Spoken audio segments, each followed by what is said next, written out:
How's it going, everybody? Welcome to ZooBox. I'm Sean, and today we're going to be talking about a movie. We're going to be talking about a new movie. The movie was just released. We're going to be talking about 2022's MORBIUS for some reason.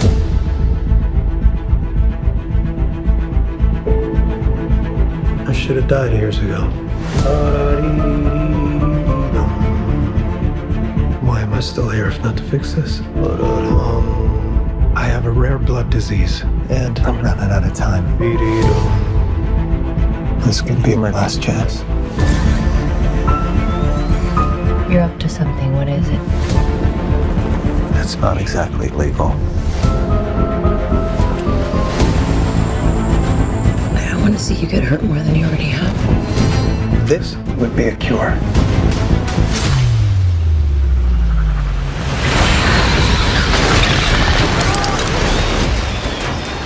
The film is directed by Daniel Espinosa. It's written by Matt Sazama, Burke Sharpless, based on a character created by Roy Thomas. It stars Jared Leto, Adria Arjona, Matt Smith, Tyrese Gibson, Jared Harris, Corey Johnson, and others. The logline plot synopsis is biochemist Michael Morbius tries to cure himself of a rare blood disease, but he inadvertently infects himself with a form of vampirism instead. More alive than ever. Increased strength and speed. The ability to use echolocation. And an overpowering urge to consume blood.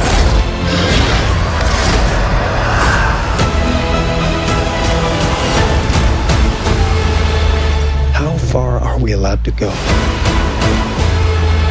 To fix something that's broken. Until the remedy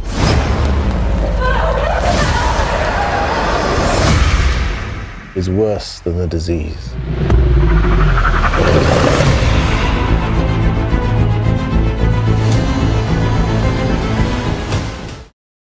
What a bummer. Don't you hate when that happens? You're out there just trying to science the shit out of things, you know? Trying to work with bats, trying to cure rare blood diseases, and then you become a fucking vampire? You become a plasma vampire? Sucking shit out of your hands? Well, you know, I am not actually a huge fan of Morbius. I'm not even very familiar with the character outside of the Spider-Man animated series from the 90s. Like, that is my only real knowledge of this character. And I liked him well enough. I remember being a kid watching the arc with Morbius, and, you know, I liked it well enough. He's a classic, tragic kind of Marvel villain. He's like misunderstood. He's got problems, dude. Like, he can't help himself. And it's been kind of interesting watching some of these Sony Marvel universe, basically, where they take the villains and they're making their own thing with them without Spider-Man. And Morbius isn't one that I would imagine lends itself to, like, being its own standalone thing. I know that it has its own comic book and it has its own characters, and like there's Morbius the Living Vampire. There was like a spin-off series of comic books in the same kind of vein as Venom, right?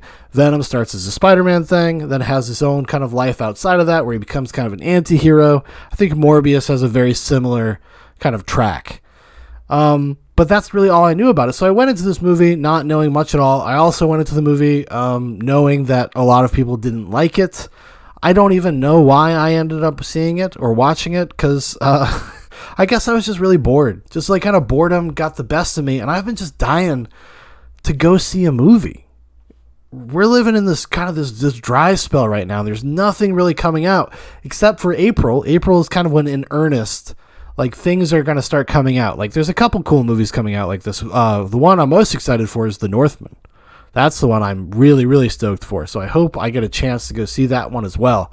It would be really kind of sad if I went to see Morbius and then I didn't end up going to see David Eggers' The Northman. What a fucking putz I'd be. So I had very low expectations for this going into it. And when you have low expectations like that, when everybody's slagging it off saying it's really bad, you can be surprised. I remember when I saw, you know, the other Sony Marvel movie, Venom, the first Venom, that also got kind of dogged by critics. Not as hard as this one's been docked. I think this has like 14 or 15% on Rotten Tomatoes. So Venom was never quite that bad, but it was not a very well-regarded film critically. But people liked it. And then you end up going to see the movie with really low expectations. It ends up being fun because it kind of just leans into the kind of movie that it is, and it embraces how fucking stupid it is. And it's self-aware in that respect. Morbius is more like in line with something that would have come out in like the mid 2000s. Like think of like Ghost Rider or Daredevil. The Ben Affleck movie, and then the Nicolas Cage Daredevil, not the sequel, not the one made by the Crank guys, which is like, it's better than the first one, but it's still like whatever. But those have there's a very like particular aesthetic that they have, kind of like it feels like it feels like you're in an Evanescence music video. And I would say Morbius feels a lot like that. It feels completely out of time with the way that superhero movies or just action genre stuff is like made today. It feels like something that came straight out of 2005, 2006. It's like overly serious. Every once in a while, it'll kind of wink at the camera a little bit and tell you that like, oh, we're having fun. Isn't this wild and silly? But really at the heart of it is like this very kind of overly serious, overly pretentious, and pretentious at times superhero story. And when I was watching it, I kind of left me wondering, I'm like, what happened? What the fuck happened? So this has been delayed like 3 times. This was supposed to come out like 2 years ago. So they've had plenty of time to work on it. And also even before then, I think they had like 2 rounds of extensive reshoots. So the studio was clearly not happy with whatever product resulted from their first dalliance with the screenplay and going out and filming, because I know Jared Leto was attached to this for a long time, but he didn't want to commit until he met like the right director and they were able to concoct the right story. And so there was like a lot of like hoopla behind the scenes about like how important Morbius was going to be. Jared Leto did not want to go into another bomb. Like he didn't want to end up in maybe this position he was with Suicide Squad, because his Joker, well, I've never really hated his version of the Joker. I thought it made sense contextually to the movie that David Ayer made. It's still like, it's the most unpopular Joker out of all the Jokers. And he was also very unhappy with the way the studio had treated it and blah, blah, blah. And that's all that stuff's history. All that stuff's history. It's in the past. So I assume that informed his desires with Morbius. Like he didn't want to get burned again as a performer, as an actor. He was kind of trying to pull his clout a little bit. Jared Leto, whether you like him or not, is a household name. Like people do know who Jared Leto is. I don't know if he would put butts in seats, but generally when Jared Leto gets cast in something, it piques people's interest to a certain degree, right? Like he is an Academy Award winner. He is known for really going for it and making odd choices. Like I just talked about, the Joker from the Suicide Squad. Like he really leans into that. You can't say that he wasn't like going for it, that he phoned it in. Definitely not. So he has a little bit of clout. He has a little bit of clout with these kind of things. And I guess he pulled his weight around for Morbius. So I'm very curious to see to understand, to come to know what the circumstances were of like having to do all the reshoots, and how the studio over the pandemic and over all of the delays and release, like how they changed the movie. If you remember back when they first started marketing this, they actually leaned into the Spider-Man connections a lot. Like there's a moment in the trailer where he's like walking back past the Spider-Man poster. And then there's also a thing where you see Michael Keaton as that Spider-Man character. I'm drawing a blank on his name right now. Well, who is he? Who is he in the Spider-Man movies? The Raven, the Bird, Vulture. That's it. I fucking got it. I got it. 3 times the charm. He plays Vulture, and he was in the trailer. Like they had shot a scene with Michael Keaton talking to Morbius, or Michael Morbius talking to Morbius, and so you were like, oh, that's interesting. Like they're kind of drawing into like the Spider-Man things. There was a sense that they're kind of trying to build their version of like a Sinister Six thing. Because at some point, I think they have a desire to bring Spider-Man back into the Sony movies, or at least have them cross over to one degree or another, which is something that has kind of played out, at least to some degree, with Spider-Man No Way Home. They've acknowledged that, like, oh, well, there's different universes, and there's different Spider-Man, and there's different Spider-Man villains. Tom Hardy has a little post-credits cameo in No Way Home. And if you see Let There Be Carnage, there's the post-credits thing is like showing you his character, his Eddie Brock, going into that universe. So people were intrigued with it. They're like, oh, that's interesting. And then when you actually watch the movie, they've cut all of that stuff out. If it ever was really part of the movie and not just a marketing thing, all that stuff is removed, and the post-credit sequence is not even the same one that they showed in the trailer. Like with Michael Keaton is technically in the movie, but it's just his voice, and it's not the same little bit that they showed in the trailer because he's not in his costume in the trailer. He's just like in some street clothes or something. So yeah, they made some weird decisions like after the fact. It feels like a movie that was like heavily tinkered with in post. I will say this, it's paced pretty well. Like it goes by like really fast. But a lot of it suffers because it doesn't know how to build any characters for you to care about or to invest in.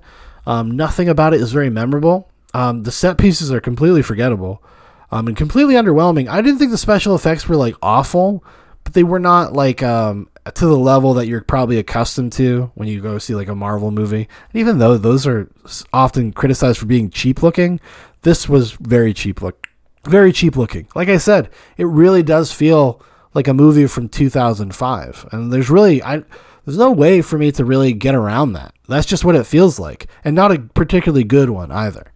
I mentioned Daredevil, Ghost Rider. Is there any others that came out around that time? They're probably like Fantastic Four, maybe. I don't know. And I would say it's probably worse than all of those movies.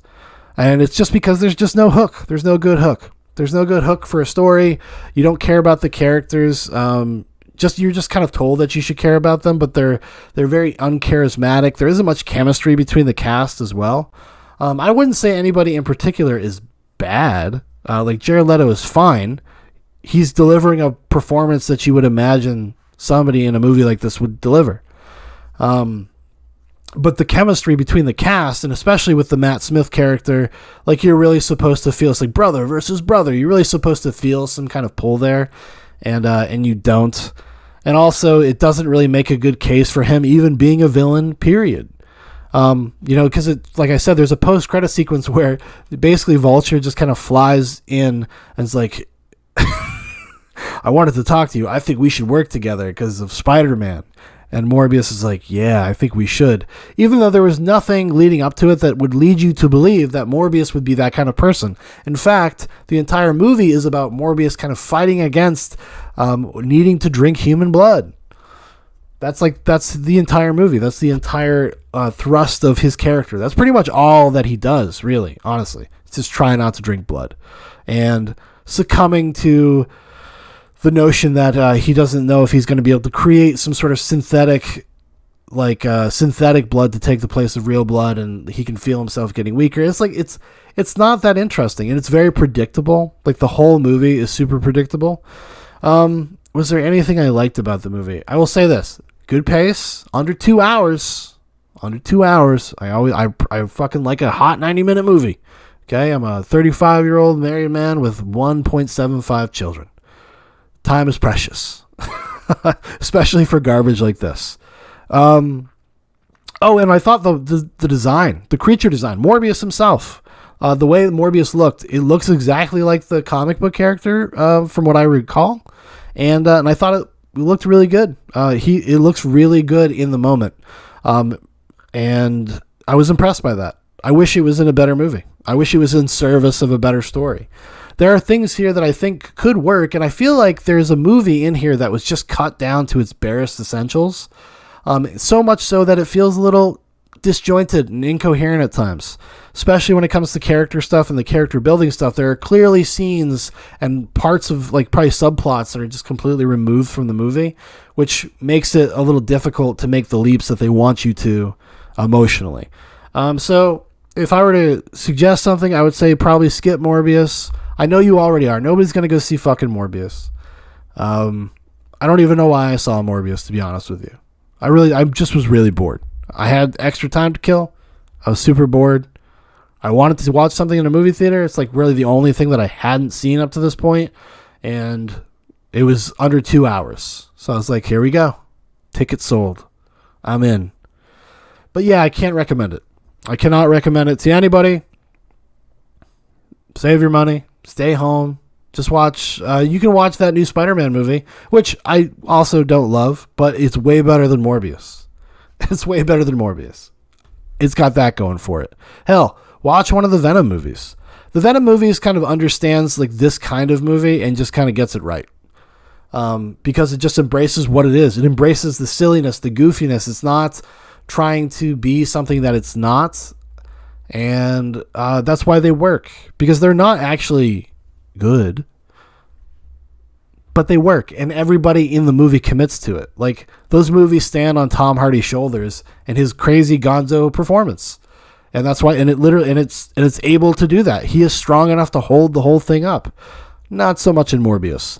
And in fact, I would say like Jared Leto's not even really given the opportunity with this kind of character as written to be able to do that. So much of it is just about the concept. Like, the character's journey is just boring. It's just boring, and it's very predictable, and you just see everything that's going to happen. You see it coming a mile away. Nothing is surprising or particularly interesting. And it's like it's kind of these things. One of these things I think you could have made the case for that you should not have really done like an origin story.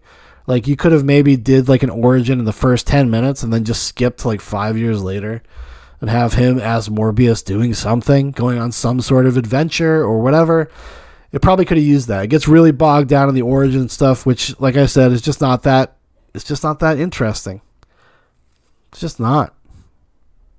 Sorry, Morbius fans, Morbius the Living Vampire fans. I know you're out there, and I'm sorry for you.